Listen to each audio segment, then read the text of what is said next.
ஒவ்வொரு மேடையும் ஒவ்வொரு விதமாய் ஒவ்வொரு மேடையிலும் ஒவ்வொரு வரியில் தலைவர் அவர்களை நான் அழைப்பதுண்டு. வெற்றி தலைவரே வருக என்று அழைப்பேன், தர்மத்தாயின் தவ புதல்வரே என்று அழைப்பேன்.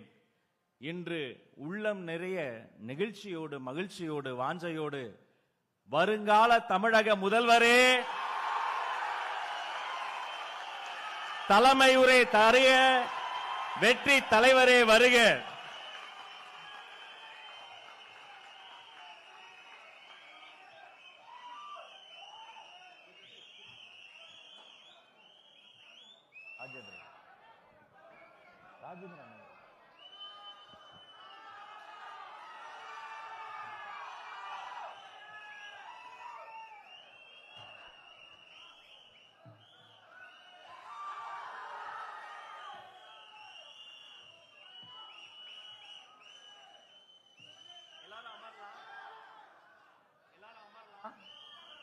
டிஜே கன்சோல் மேக்கன் எல்லாரும் அமரலாம்.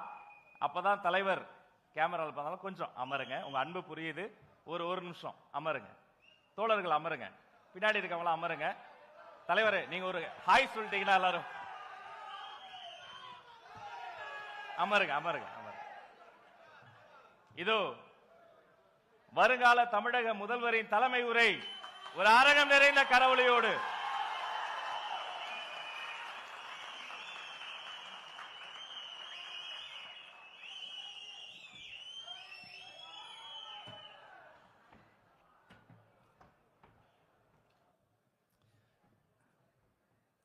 இந்த கூட்டத்தில் வேட்பாளர்களை அறிமுகப்படுத்துகிற கூட்டம் அப்படின்னு சொன்னாங்க. ஆனால் என்னை பொறுத்த வரைக்கும் இது நம்ம மக்களுக்கான காப்பாளர்களை அறிமுகப்படுத்துகிற ஒரு கூட்டம் அப்படின்னு தான் இதை நான் சொல்லணும். நம்ம கட்சிக்காரங்களுக்கு தேர்தலை ஃபேஸ் பண்ண எக்ஸ்பீரியன்ஸ்லாம் இல்லை அப்படி இப்படின்னு சொல்லுவாங்க. நம்மளுடைய வேட்பாளர்கள் எல்லாருமே ரொம்ப சாதாரணமான குடும்பத்திலிருந்து வந்திருக்கிறாங்க. அவங்க பின்னாடி பெரிய பேக்ரவுண்ட்லாம் இல்லை அப்படி இப்படின்னு சொல்லுவாங்க. நான் அவங்க எல்லாருக்கும் ஒன்று சொல்கிறேன். ஒரு எம்எல்ஏனா எப்படி இருக்கணும்னு நான் சொல்கிறேன். ஒரு எம்எல்ஏன்றது சும்மா அனுபவத்தை வச்சுக்கிட்டு கொள்ளை அடிக்கிறவங்களாலாம் இருக்கக்கூடாது. சும்மா அனுபவத்தை வச்சுக்கிட்டு சட்ட விரோதமா கல்குவாரியில ஈடுபடுறவங்களாலாம் இருக்கக்கூடாது. சும்மா அனுபவத்தை வச்சுக்கிட்டு கேள்வி கேட்கிற பிரஸ் ரிப்போர்ட்டர்ஸா தாறுமாறா தாக்குறவங்களாலாம் இருக்கக்கூடாது.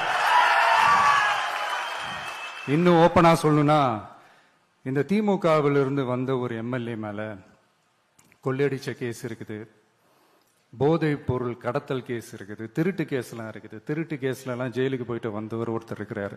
நீங்க கூட யோசிக்கலாம் அவர் யாரு அப்படின்னு நீங்க யோசிக்கலாம். அந்த எம்எல்ஏ யாருன்னு உங்களுக்கு யோசிக்க தோணும். இன்னொரு க்ளூ வேணா நான் தரேன். அந்த திருட்டு கேஸ்ல உள்ள போயிட்டு வந்தவரை யாருக்கு எதிராக இந்த திமுக தேர்தலில் நிக்க வச்சாங்க தெரியுமா? இன்னைக்கு அவங்க கூட்டணியிலேயே மூச்சுக்கு 300 தடவை முட்டு கொடுக்கிற ஒரு மிகப்பெரிய ஒரு தலைவருக்கு எதிராக. அந்த தலைவரை தோக்கடிக்கணும்னு தான் 1996ல அவருக்கு ஆப்போசிட்டா இந்த எம்எல்ஏவை நிக்க வச்சாங்க. மரியாதை நிமித்தமா அந்த தலைவர் பேருங்க நான் சொல்ல வேணாம்னு நினைக்கிறேன். ஸோ இப்படியெல்லாம் இருக்கிறாங்க எம்எல்ஏஸ். நான் லிஸ்ட் போட்டு சொன்ன மாதிரி. ஆனா எம்எல்ஏஸ்னா சும்மா இல்லை, ஒரு தொகுதிக்கான அந்த மக்களுக்கான எல்லை காப்பாளர்கள். அப்படி இருக்கணும். களத்துல மக்களோட மக்களா நிக்கிற மாதிரி ஆளுங்களை தான் நான் செலக்ட் பண்ணியிருக்கிறேன். நான் எல்லா இடத்துலையும் எல்லா நேரத்திலையும் ஒரே நேரத்துல நான் போய் நிக்க முடியாது இல்லையா? அதனால என் சார்பா என்னோட பிரதிநிதிகளா நானே பார்த்து என்னுடைய வேட்பாளர்களை செலக்ட் பண்ணியிருக்கிறேன். நம்மளுடைய அக்கா, நம்மளுடைய தங்கை, நம்மளுடைய அண்ணா, தம்பி அப்படின்னு சொல்லி நம்மளுடைய வேட்பாளர்களை செலக்ட் பண்ணி இன்னைக்கு உங்க முன்னாடி நான் ஒப்படைக்கிறேன். மக்களே, அவங்கள எம்எல்ஏ ஆக்க வேண்டியது உங்களுடைய பொறுப்பு.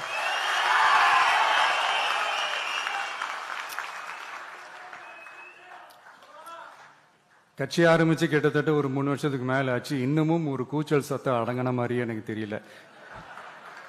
விஜய்க்கெல்லாம் என்னப்பா செல்வாக்கு இருக்குது, கூட்டத்தை வச்சு சொல்றீங்களா? அதெல்லாம் வேடிக்கை பார்க்க வர்ற கூட்டம்ப்பா. கூட்டம் வந்துட்டா உடனே ஒரு பெரிய ஆளா? கூட்டம் ஓட்டா மாறிடுமா, ஓட்டு சீட்டா மாறிடுமா, அதெல்லாம் எப்படி மாறும்? அதெல்லாம் மாறாது. இப்படி வன்மத்தில் கேள்வி கேட்குறவங்களுக்கு நான் ஒன்னே ஒன்று சொல்றேன்.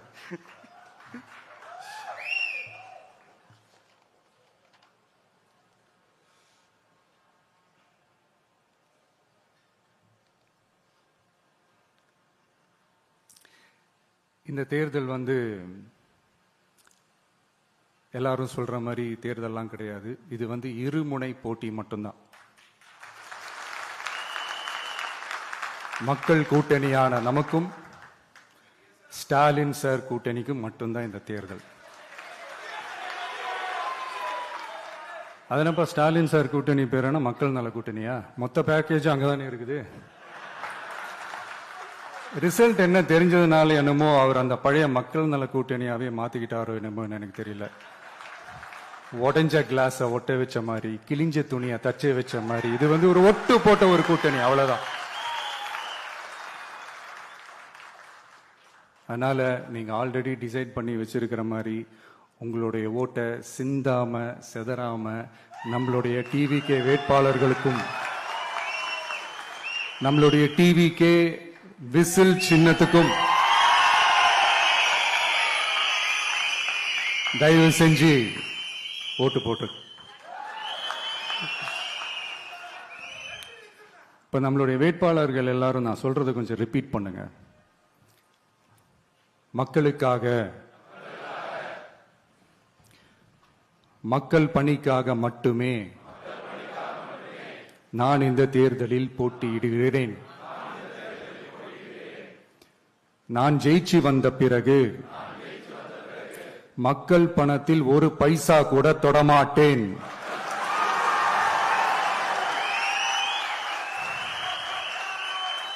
ஊழல் கரை படியவே விடமாட்டேன். பெண்கள் பாதுகாப்பை உறுதிப்படுத்துவேன். போதையில்லா தமிழகத்தை உருவாக்குவேன். சட்டம் ஒழுங்கை சரி செய்ய துணை நிற்பேன். ஒரு நாளும் மக்கள் விரோத செயலில் ஈடுபட மாட்டேன். இது சத்தியம். தேங்க்யூ. மக்களே, இது உறுதிமொழியெல்லாம் கிடையாது, இது உத்தரவாதம்.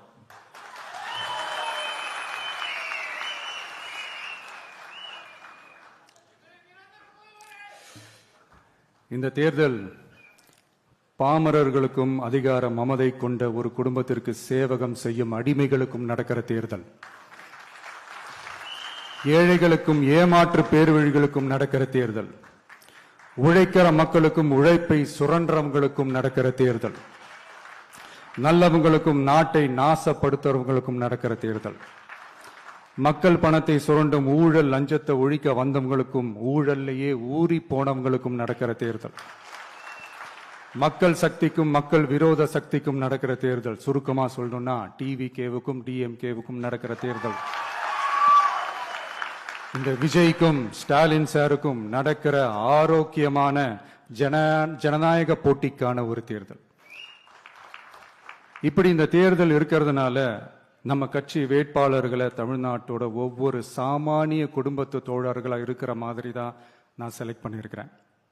நம்ம வேட்பாளர்களுக்கு ஓட்டு போடுறது நமக்கு நாமே ஓட்டு போடுற மாதிரி, உங்களுக்கு நீங்களே ஓட்டு போட்டுக்கிற மாதிரி. மன்னராட்சி கிட்ட இருந்து மக்களாட்சி மீட்கிறதுக்கு ஓட்டு போடுற மாதிரி. நான் வேற, நம்ம வேட்பாளர்கள் வேறெல்லாம் இல்லை. நான் எப்படி உங்க வீட்டில் உங்க குடும்பத்தில் ஒருத்தனோ அதே மாதிரி தான் நம்ம வேட்பாளர்களும் உங்க குடும்பத்தில் இருக்கிற ஒருத்தர். அதனால நம்ம வேட்பாளர்களை எம்எல்ஏ ஆக்குறது உங்க ஒவ்வொருத்தர் வீட்லேயும் ஒரு எம்எல்ஏ இருக்கிற மாதிரி. இதை இதயத்தில் உங்கள் விஜய் இல்லந்தோறும் நம்ம எம்எல்ஏன்னு கூட சொல்லலாம். உங்க குரலுக்கு ஓடி வர்ற மாதிரி ஆட்களை தான், இன்னும் சொன்னா உங்க குரல் கேட்கறதுக்கு முன்னாடியே உங்க மனசை புரிஞ்சுக்கிட்டு ஓடி வந்து உங்க தேவைகளை தீர்க்கிற மாதிரி ஆளுங்களை தான் நான் செலக்ட் பண்ணியிருக்கிறேன். உங்களை நம்பி எல்லாத்தையும் விட்டுட்டு நான் எப்படி வந்தேனோ அப்படித்தான் உங்களை நம்பி நம்ம வேட்பாளர்களையும் ஒப்படைக்கிறேன். தமிழ்நாட்டில் இருக்கிற 234 தொகுதியிலையும் நம்ம வேட்பாளர்கள் தான் எம்எல்ஏ ஆனாங்கன்ற செய்தி மே 4ஆம் தேதி உலக சாதனை செய்தியா இருக்கணும். மக்களே, உங்களை நம்பி அரசியலுக்கு உங்களுக்காக நீதி கேட்க வந்த உங்க விஜய்க்கு இழைக்கப்படுற அநீதிக்கு எதிராக அதிகாரத்தின் துணையோட உங்களுக்கான நமக்கான நீதியை வென்றெடுக்க எங்க எல்லாருக்கும் நம்ம தமிழ்நாட்டோட எதிர்காலத்துக்காக ஒரே ஒரு வாய்ப்பு கொடுங்க.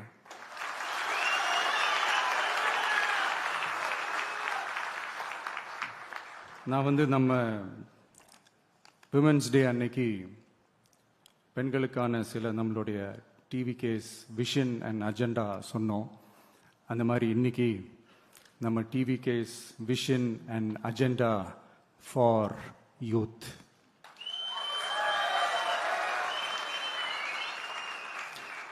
யூத் அவங்களுக்கான தேர்தல் வாக்குறுதிகள்னு சொல்லக்கூடாது, நம்ம டிவிகேவோட உத்தரவாதங்கள்னு சொல்லணும். இன்னும் சொல்ல போனா இந்த அண்ணனோட உங்க அண்ணனோட கேரண்டின்னு கூட சொல்லணும். என்னோட தம்பி தங்கைகளே, உங்களுக்காக இந்த அண்ணனோட உத்தரவாதங்களை கொஞ்சம் வாசிக்கலாமா? முதல்ல, போதை பொருள் இல்லாத தமிழ்நாடு.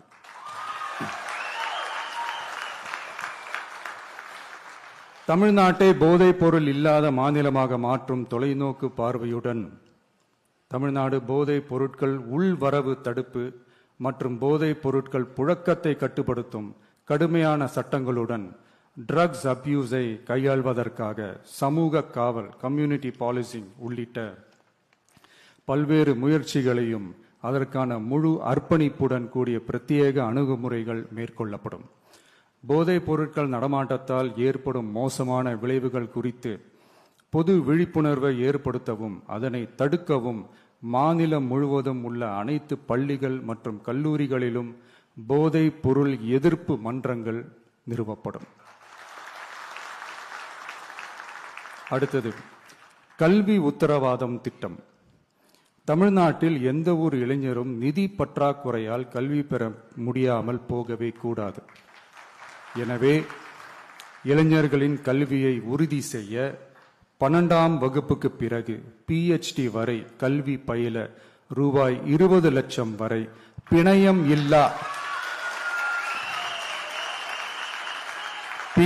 இல்லா கொலாட்ரல் ஃப்ரீ லோன் பெறுவதற்கான உத்தரவாதம் வழங்கப்படும். அடுத்தது, Tamil Nadu recruitment accountability and transparency act.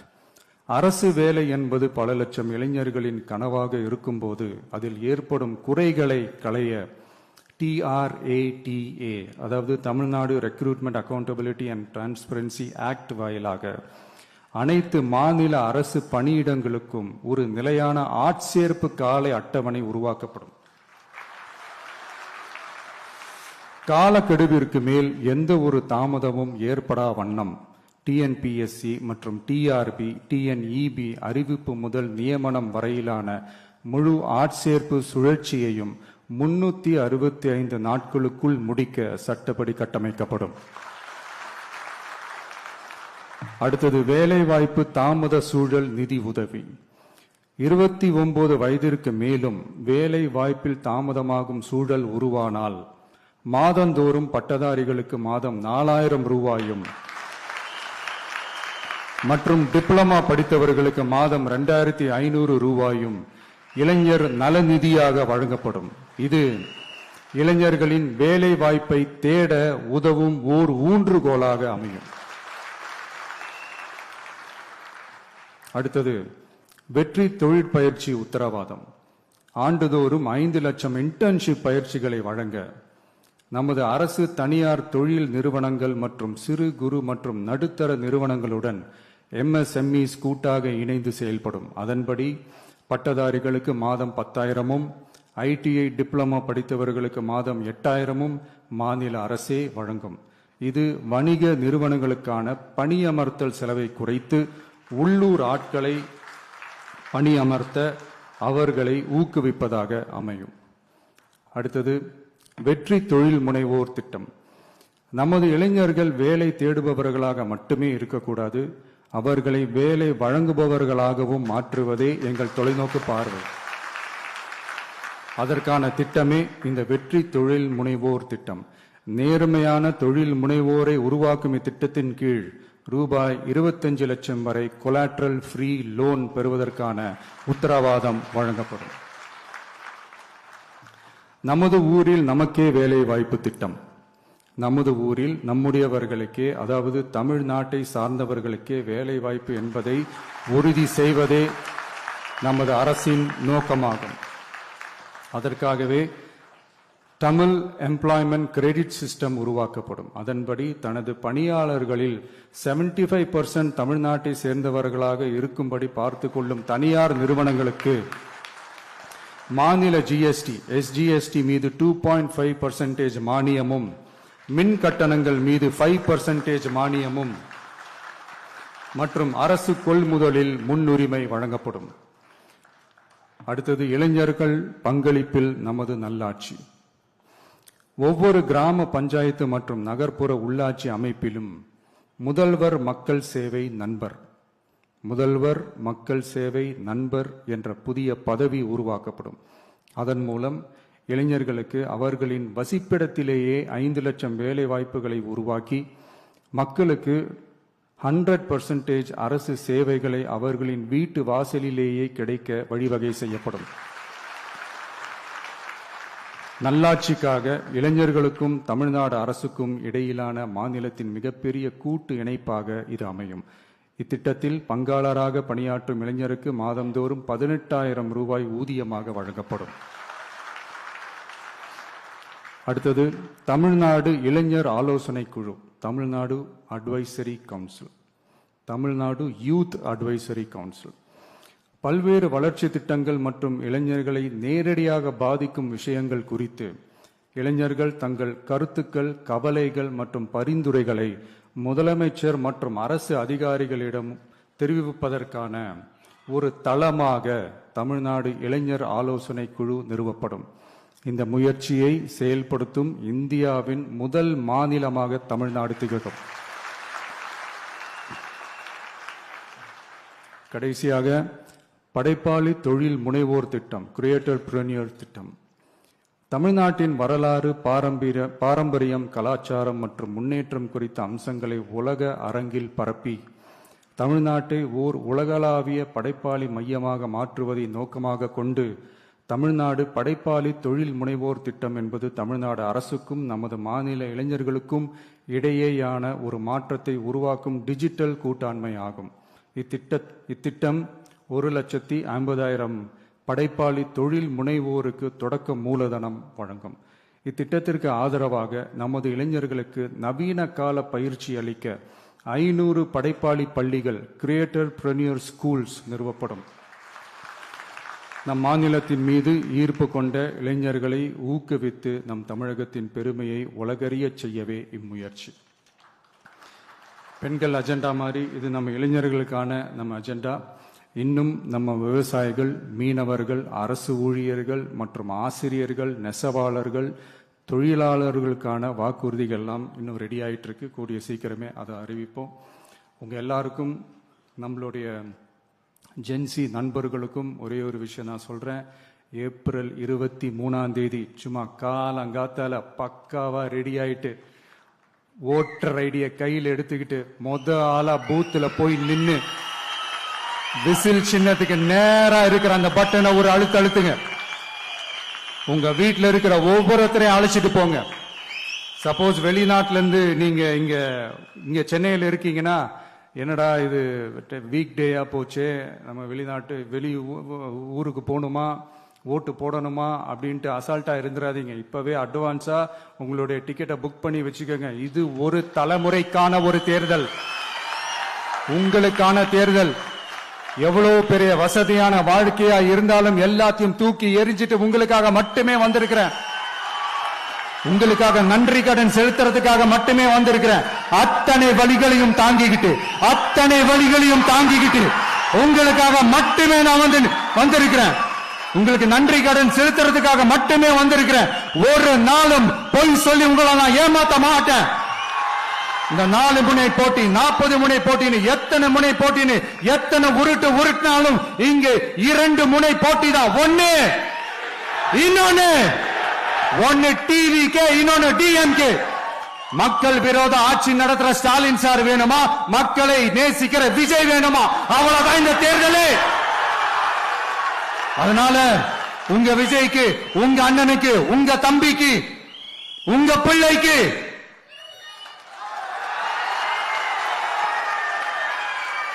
ஒரே ஒரு வாய்ப்பு கொடுங்க. தயவு செஞ்சு விசில் சின்னத்துக்கு ஓட்டு போடுங்க. இது